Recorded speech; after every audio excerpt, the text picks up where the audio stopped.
Bienvenue à tous les deux. Merci d'être là. Vous pouvez prendre chacun les micros qui sont devant vous. Ah, ça y est. Philippe Demester, vous êtes donc directeur général de l'ARS PACA. Est-ce que vous voulez déjà réagir aux propos qui ont été tenus ? Je suis le technocrate de service. Très intéressant, très intéressant. Vous savez, moi j'ai une longue carrière derrière moi.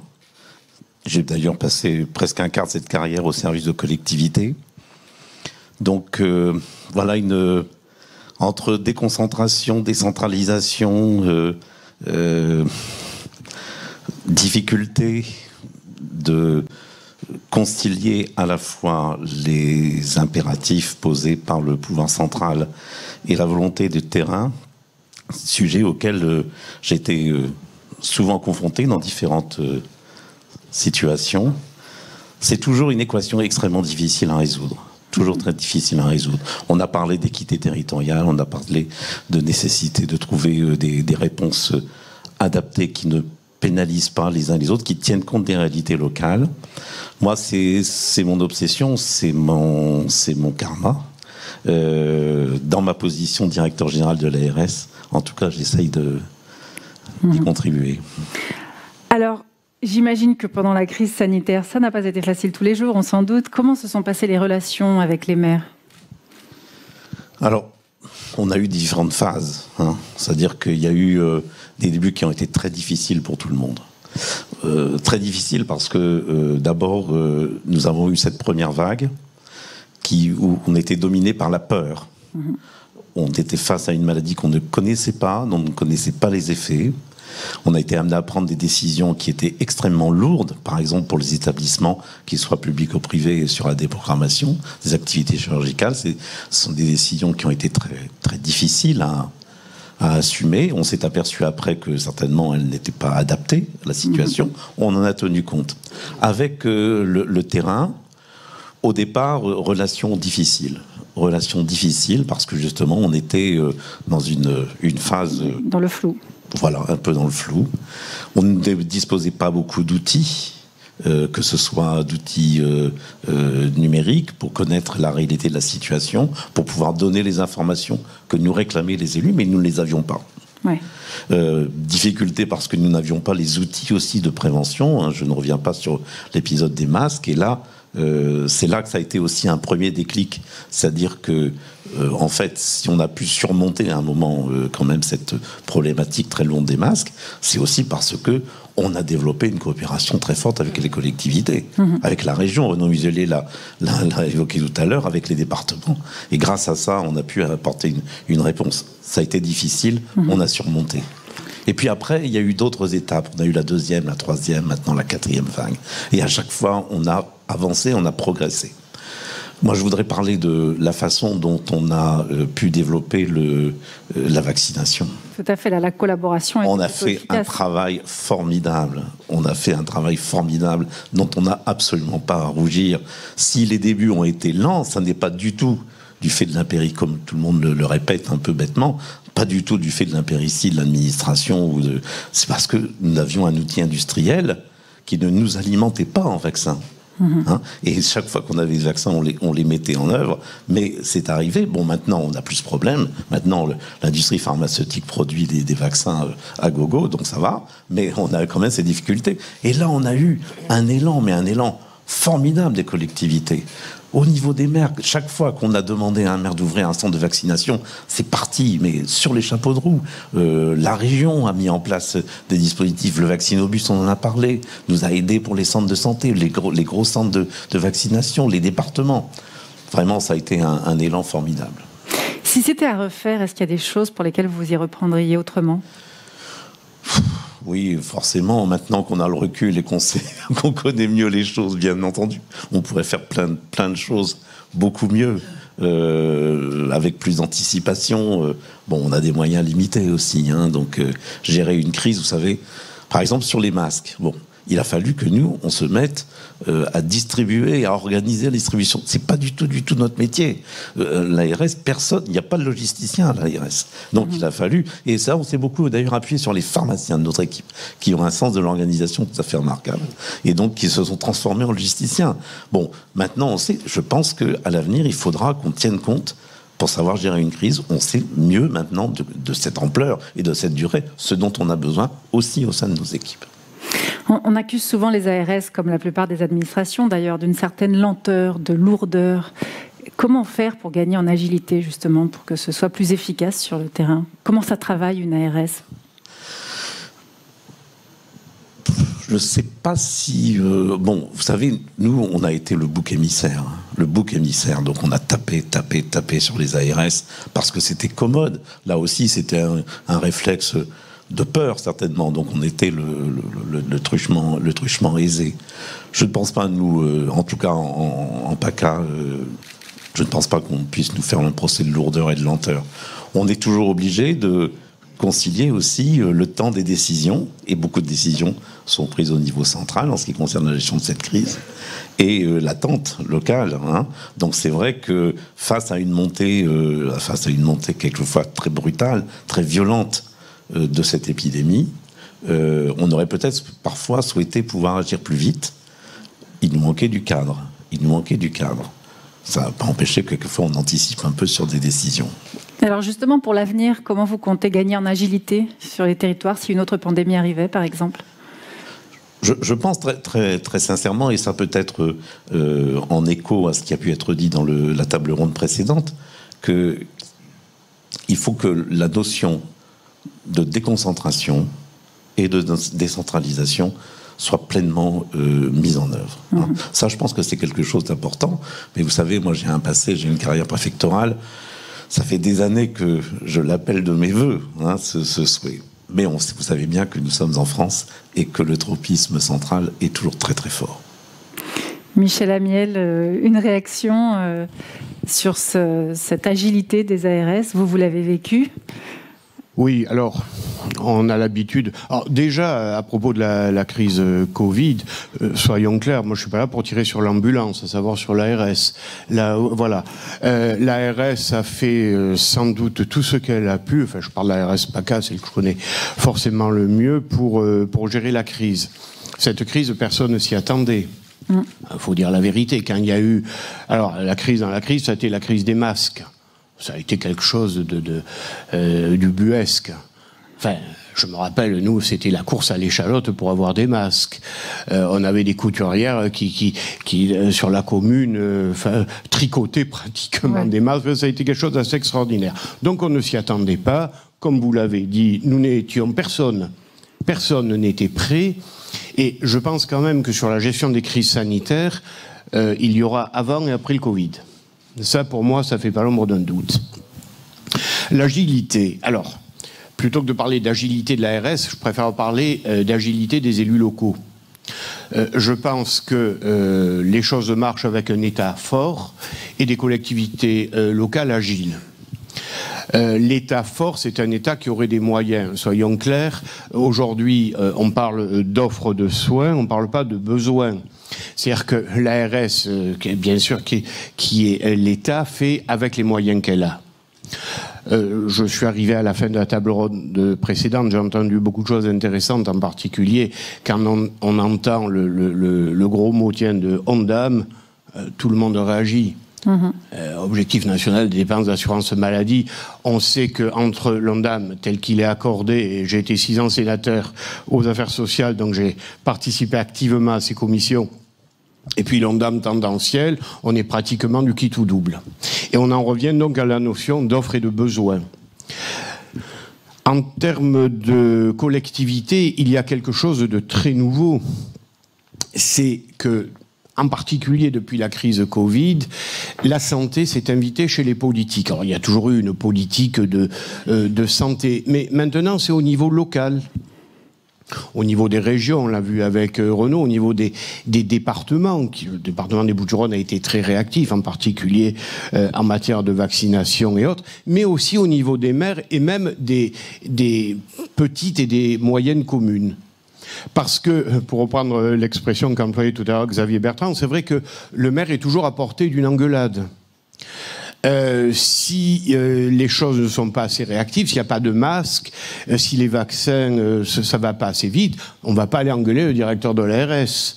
On va aller engueuler le maire. Et cette notion de proximité en matière de politique de santé me paraît quand même quelque chose d'assez nouveau.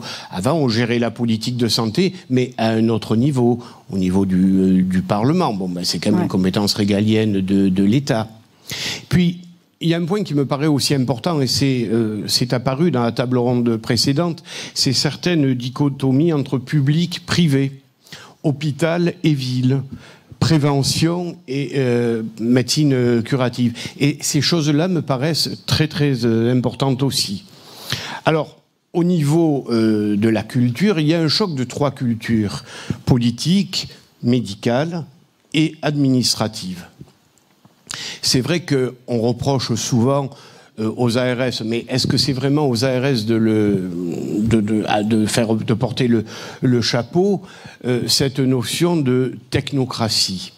Technocratie n'est jamais qu'une déclinaison régionale de ce que l'État demande de la politique de santé. Puis on ne va pas se cacher derrière le petit doigt. En France, on garde une culture extrêmement jacobine. Quand on parlait des maires tout à l'heure, là je me parle à l'aise, il n'y a pas d'hôpital sur ma commune, mais c'est vrai qu'avec la loi HPST, le maire président du conseil d'administration est devenu simplement président du conseil de surveillance. C'est pas du tout la même chose. Bon, on ne va pas revenir sur des pratiques qui aujourd'hui sont un petit peu passées, où le maire de certaines villes faisait un peu la pluie et le beau temps dans certains domaines, dans certaines embauches. On sait d'ailleurs ce que ça a pu donner à court moyen terme au niveau de la gestion de certains hôpitaux. Bref, ça me paraît quand même des choses importantes à dire. Mais vous avez employé le mot agilité, pardonnez-moi monsieur le directeur, mais je pense que c'est quand même un terme qu'on va plutôt employer à l'échelon local qu'à l'échelon de l'ARS. Et il n'empêche que les relations entre ARS, avec les moyens qu'elle a, et puis les élus, sont cordiales, même si parfois on voudrait un peu plus d'efficacité et de dialogue. Voilà. Mais alors finalement, ça devrait être quoi le rôle de chacun, ARS, mairie? Qui devrait faire quoi selon vous?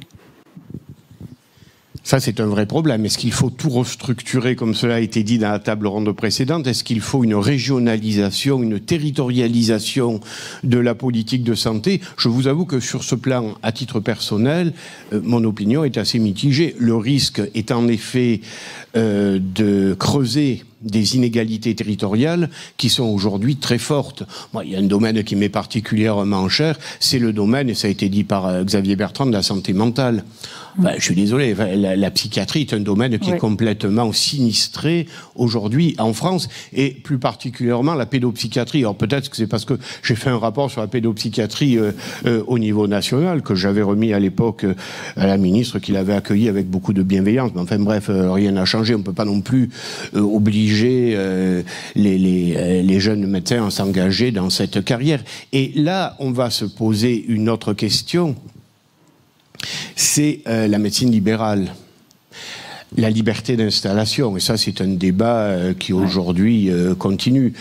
Effectivement, l'inégalité territoriale est manifeste par rapport à certains territoires, je dirais, saturés en nombre de médecins, et d'autres qui sont par contre très défavorisés. Et là aussi, je dis attention à des mesures trop coercitives.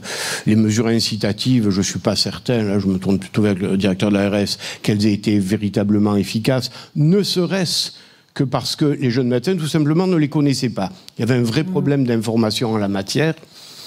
Mesures coercitives, je ne sais pas, je suis sceptique. Philippe de Mester.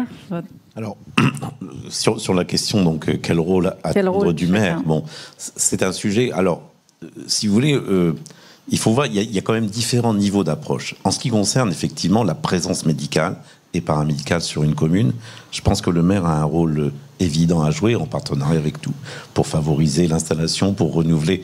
On a un énorme problème démographique, on le sait.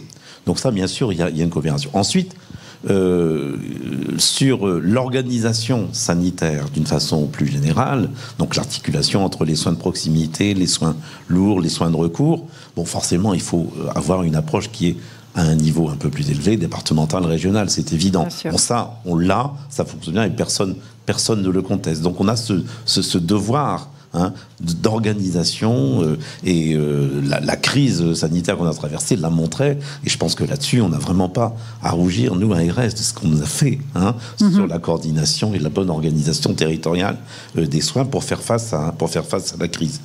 Donc ça c'est quelque chose, bon, donc tout dépend de quoi on parle. C'est vrai qu'on a ce problème de renouvellement des générations de médecins qui est un problème considérable. On sait qu'on a au moins 10 années difficiles devant nous, voire très difficiles en matière de démographie, que ça va être un problème qui va toucher tout le monde.